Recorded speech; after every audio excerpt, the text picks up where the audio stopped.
So, what even got you in trouble? Like, I know, like, what was the beginning of what you feel that got you into all this mess? Where did it start from? So I will say that when your grandma or your mom or your daddy tell you that you can be guilty by association, that's real. Okay? You might not be tied in, with these people that are doing these things, but because you know this person who knows this person who knows that person, you can be, in the Fed system, you can be swept up. When they said the feds did a sweep, yes, absolutely, okay. Absolutely.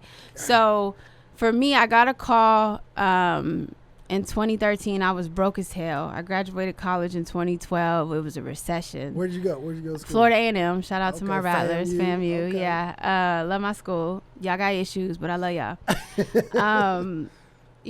I came out looking for a job. I have a bachelor's in journalism, public relations, and there were no jobs. Nobody was hiring. The crazy thing is that they tell you, go to school. Then as soon as you get out, you'll get a job, but they're not gonna hire you without no experience. How do you get experience if they don't want to hire you? So it's a catch-22. But I just remember I was going from living at different family members' houses, trying to figure it out, trying to plan my life out, and I got a call from a old friend from college, and she asked me if I wanted to make some money. I'm like, hell yeah, I want to make some money. I'm broke as hell. What you mean? And she was like, it's nothing illegal. And that should have been my first sign there. But when you living in survival mode, you're not questioning things like that. And I feel like a lot of people living in survival mode every day of their life. So it's like, okay, she said it's nothing illegal. I'm trying to make some money.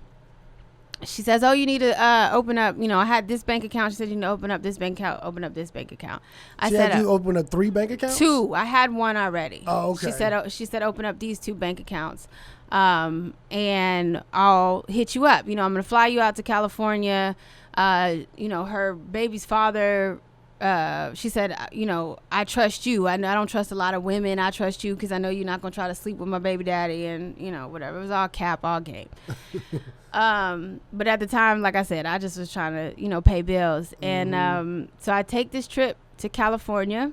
From Florida? Texas at the time. So when I graduated from FAM, I came back to Texas. Okay. And so I went to California. I had my own hotel. I had my own car. I met this white guy. We'll call him P. He says, he drops me off at the hotel. Here's your car. I'll let you know what's going to happen. And I'm still like, okay, I'm not doing nothing crazy, but like what's going on, but whatever. I'm going to give me some money, So basically I'm thinking it's him putting money in my account. He'll call me and say, yeah, P. I'm thinking it's him putting money in my account. He'll call me and say like, oh, I had, $5,000 put in this account. I had $6,000 put in this account. I just need you to go to the bank and take it out. And I'm like, okay. So, I go take it out, and I do that for 1 week. That's the first time I go. And during this process, I'm still looking for a job because I really don't want to be out here. I'm literally up in, I don't know, you know about California, but up north in that triangle, which I didn't know. I didn't know about it back then, but I learned about it afterward. But I'm up Northern California. Okay. So in the woods, I'm talking about them trees touch the sky up there. Okay? Yeah. But I didn't know that's where everybody was getting their weed at. California's legal then. It's legal. So I'm not thinking anything. I see him smoke. It's not, you can go in the dispensary and buy it, you know? So I go back home, still trying to find a job. Can't find a job. I get another call from the ex-homegirl, and she's like, can you come back out? And I'm like, yeah, I can. Unfortunately, I still ain't found a job. I can't. So I go back out there for 2 weeks. Okay, let me pause real quick. Okay. How much money on that first trip did you make? Or do you remember? I made pennies compared to, and here's the problem. When I looked at the paperwork in the case, I really got played. I was a peon, and I'm just being 100 with you. I was a peon. I wasn't the only person they used. It was several people like me that they got to do this. But the feds decided they really wanted to come after me. So I think... I don't know, $1,000 maybe. Off of 11,000 total that they are putting these 2 different No, I accounts? think at one time I had like 20. The most I had at one time was like 20,000.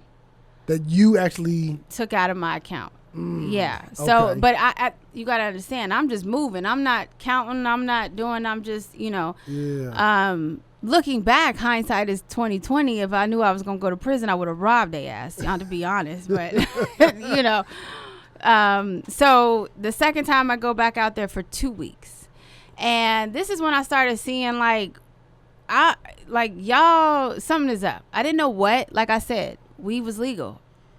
I'm not thinking nothing about it. I'm not in their business. I'm not doing nothing with them. I'm in my own space, living my own life. That he just called me and say, whoop, whoop. He come pick me up, or he'll tell me if I had a rental car, go to this bank, go to this bank, go to this bank. So what kind of tipped me off is the very last day I was there, I went into Chase, and the woman, when I gave her the receipt, the withdrawal receipt. Yeah, because at this point, some of the tellers were like asking me questions, or what are you doing with this money? What are you doing? And I'm like, why are y'all in my business? I'm not doing nothing wrong. Like, who are you to ask me about what's in my bank account? But this one particular bank, I think I went in to draw out like $6,000, and they told me they didn't have it. They can only give me half. And I was like, what you mean you only you a bank? Mm-hmm. And so when I came to the car and I told him that, he said, well, we're going to go up the street to another bank. So he takes me to another bank. So while I'm at this bank, I literally feel like I'm being watched. Like, it just really felt weird. The second bank? No, it's the same bank brand, same bank Chase, but different branch. Mm-hmm. And I just remember like feeling like somebody was taking pictures of me, somebody was watching me. And it's so crazy because that was after that time I was like, I'm going home. I'm not coming back out here because something is up with what they got going on, and I don't want to be a part of it. And obviously my ex-homegirl's not telling me the truth. Nobody's really telling me nothing about anything. And so it's so crazy though, because when I got my discovery, which is the evidence against you, that day is the picture that they put into the evidence of me going to the bank. Out of all the times that I did go to the bank, it was that day that they had the picture of me going to the bank twice. So fast forward, right? I cut off communications, don't talk to anybody else anymore. I think he might have asked me again to come out there. I was like, no, I don't have time for that. I had gotten a serious relationship, got married, had a job, moved to Louisiana, totally not even thinking about none of this stuff. This is a year later? This is like a year and a half. Yeah, a year and a half later. Okay. And I get a call. I'm working at Enterprise Rental Car at the time. And I get a call, and his name was Michael, I remember, from the Internal Revenue Service, Criminal Division. And I'm like, what? I'm looking at the phone like, what? And he starts asking me, are you such and such? Is this your birthday? Da da da da. And I'm like, am I in some kind of trouble or something? Like, what's going on? Well, these people, they target people like you. He kept saying these people. And I'm like, what people? So as he's talking, I'm trying to piece it together. He starts talking about California. And I'm like, oh, but I'm not going to verbally just say yet, on the phone. I'm trying to put it together in my mind first. So, he says, we want you to come down and talk to us.